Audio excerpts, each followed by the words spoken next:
Hey guys, Shubsonic123 aka John here. Welcome to episode number 4 of the Milan Career Mode. 3 games for you guys in this episode. In the first one, we take on Lazio at the San Siro in Serie A, hoping to continue our good start to the league season. And we do take on the side from Rome. This is our team, average first lineup. We do make a couple of changes, however, to the side that played in the last game, in the last episode, but it still retains a lot of the major first team players, as you see. I do swap around Ticinio to right back and bring in Antonelli, for example. That's the Lazio team. So I think all we can do now is get straight into the game. So for the first chance of today's episode, guys, Carlos Bacca holds the ball here. He attacks at the Lazio defence, slides the ball through into Lorenzo Pellegrini, who turns his man, finesse shots with the left foot. He hits the post, but Juraj Kuchka is on hand to finish into the back of the net to make a Milan 1, Lazio 0 on the stroke of half time. As you see, it was a very poor first half up until this point. But on the stroke of half time, Juraj Kuchka, if that's how you pronounce his name, is able to turn in the rebound against Marchetti to make it Milan 1, Lazio 0. As you see here, Pellegrini gets the ball, turns inside, tries to finish it with the left foot with the finesse shot, but hits the post, and Kuchka follows in, and the man wearing the captain's armband in the absence of Montolivo makes it 1-0 to the Rossoneri, sorry, not the Uzzuri. Anything Lazio the year, because he means the Blues. So just following that, into added time at the end of the first half, Carlos Bacca would again come forward. He passed the ball inside to Bonaventure, who would find Kuchka, and Kuchka would get his second goal in a minute and make it 2-0 to AC Milan, as it is now Milan 2, Lazio 0. And he's enjoying a good spell with the captain's armband, I'll tell you that much, as excellent vision from Bonaventura to find him there. It was a good team move anyway, with back inside to Bonaventura with the slide through pass to Kuchka with the deft finesse finishing into it, going to pass Marchetti, and going into half-time we would make it 2-0, and it would be Milan 2, Lazio 0 at half-time, as you see. Into second half then, Bacca would pick up the ball here, just following the half-time break at this point. He slides into Mbai Niang, and Mbai Niang has a shot low down, but is quite tame and is saved by Marchetti. Following that, Niang would pick up the ball here, turn inside into his right foot, look for options. He would try and slide through to Carlos Bacca, but Carlos Bacca would get the ball off the defender, rub it off the defender, making Milan 3, Lazio 0. And I think we're starting to find some kind of a winning formula. 3-0 here against Lazio. A very good team, Lazio. As you see, the ball's intercepted by the defender, but he can only just tap it ahead of him, and Bacca robs it off him, shoots to the left foot, and at number 70 makes it 3-0 to Milan. So very much a rout in this game. 3-0 to the Rossoneri. So Suso would have the ball here for our next chance. He would slide the ball into Pellegrini with the left foot. Pellegrini would shoot, would be saved by Marchetti, and Mbai Niang wouldn't be able to turn in the rebound. Then Lazio would come forward. That shot from Ciro Immobile being saved by Gianluigi Donnarumma down low. Then from this corner here, be sung in by Balde Diao Keita, wouldn't be cleared properly, and it would be given as a handball against Mbai Niang, and will be a penalty to Lazio. Sorry, as you see here, Mbai Niang just punches the ball, clear handball. So it's Immobile against Donnarumma, the Italian against the Italian. And what will the former Torino and Dortmund man do here? Well, he'll score. He'll send Gianluigi Donnarumma the wrong way, make it Milan 3, Lazio 1. So a consolation goal for Lazio. They weren't going to stage a comeback at this point with 10 minutes left in the game. At this stage, it was beyond them, but Immobile was able to restore some pride for the side from the capital, as it just finished Milan 3, Lazio 1. Following that, then, for the second game of today's episode, guys, we take on Fiorentina away from home in Florence, as we look to, again, continue our good run of form of late, as we take on the side from Florence, I guess, at their home ground. And I would give a debut here to Marvin Stefania. They do play a very rotated team in this game, because it was just a couple of days after the game against Lazio, so I really had no other option other than to play a rotated lineup. As you see, that's the Fiorentina lineup. They have a good team, Fiorentina, some decent players like Bernardeschi and Teo. Who else do they have? Babacar up front is pretty decent.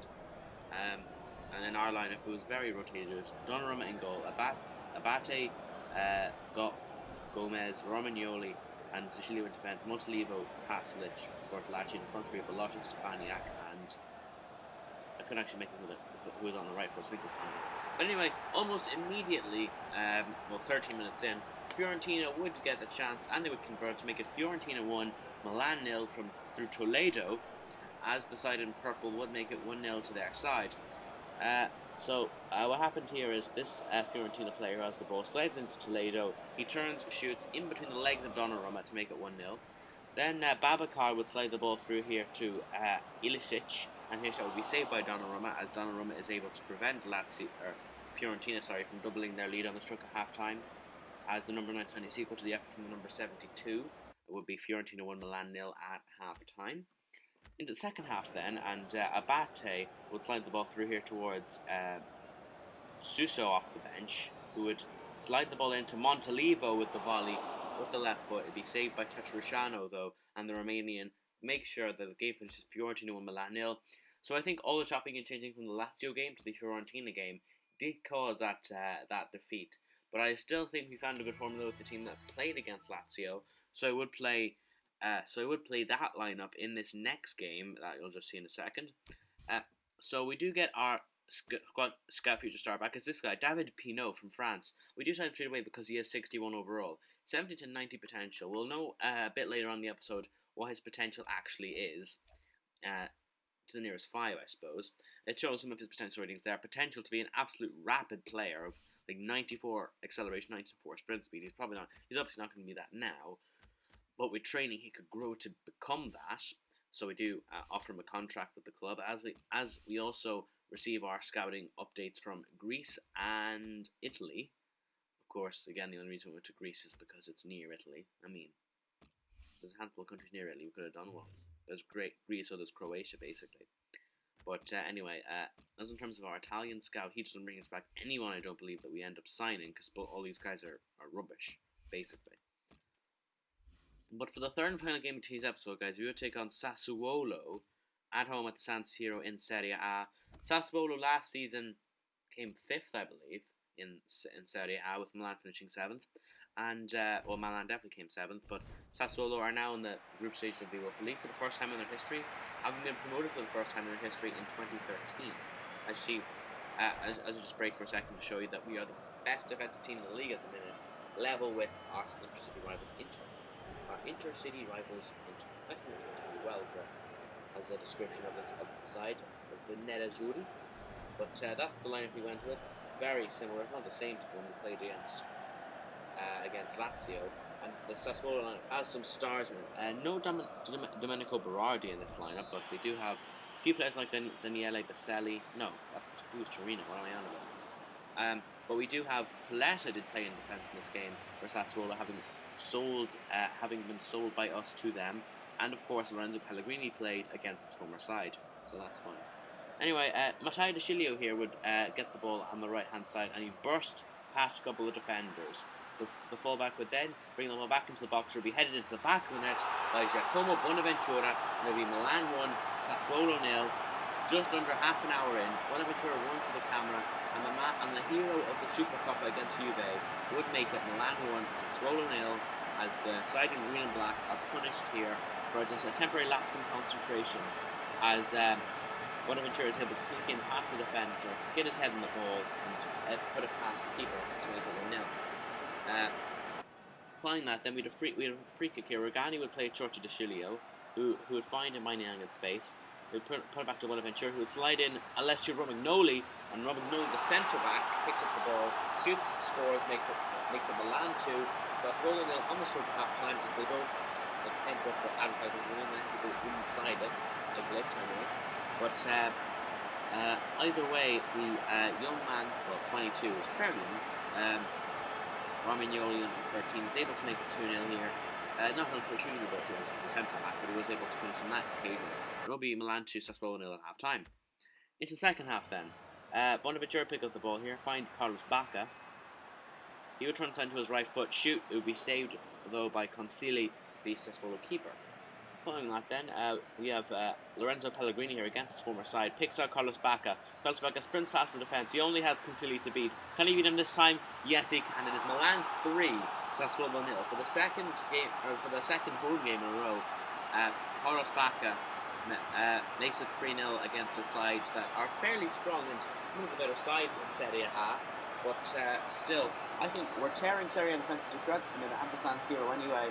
That Fiorentina game was a proof of the contrary, but I think that's going to be an exception to the rule if we keep playing like we are here. Like, we're going to tear teams to shreds.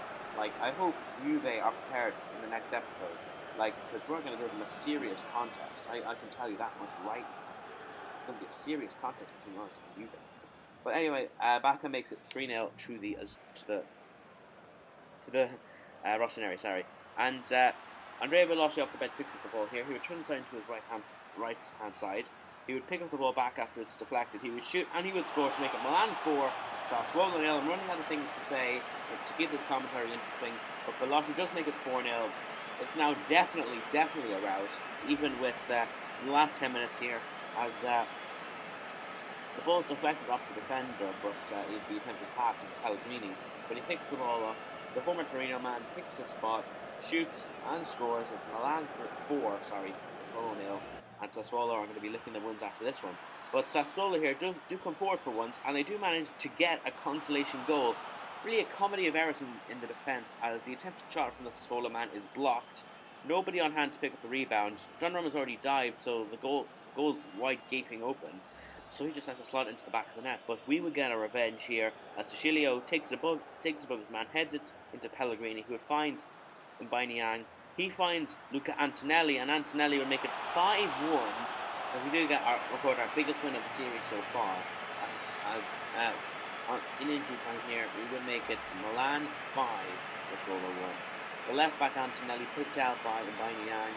The composure, the second defender, funnily enough, to score in this episode after Romagnoli, but or in this game even, and it would finish Milan 5, Sassuolo 1. So we have some player training after this, and that more or less brings most of the episode to a close, you guys.